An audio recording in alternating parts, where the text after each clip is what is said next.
Welcome to D99 TV. రాజధాన్ భార్యగా మాజీ ప్రేయస్గా తాను చెప్పుకుంటున్న లావణ్య మస్తాన్ సాయి అనే వ్యక్తి హార్డ్ డిస్క్ ఒకదాన్ని పోలీసులకు అందజేసిన సంగతి తెలిసిందే. అయితే మస్తాన్ సాయి మీద ఫిర్యాదు చేస్తున్న క్రమంలో ఆమె హార్డ్ డిస్క్లో హీరో నిఖిల్ ప్రైవేట్ వీడియోలు ఉన్నాయని ప్రస్తావించింది.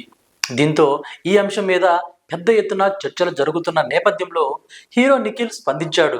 తనపై జరుగుతున్న ప్రచారాన్ని ఆయన ఖండించారు.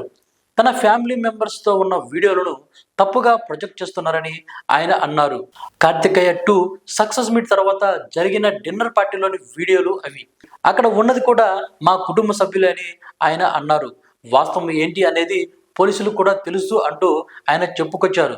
ఇక మస్తాన్ సాయి అనే వ్యక్తి హార్డ్ డిస్క్లో దాదాపు 300 నుంచి 400 మంది అమ్మాయిల వీడియోలతో పాటు పలువురు వ్యక్తుల ప్రైవేట్ వీడియోలు ఉన్నాయని లావణ్య ఆరోపిస్తుంది.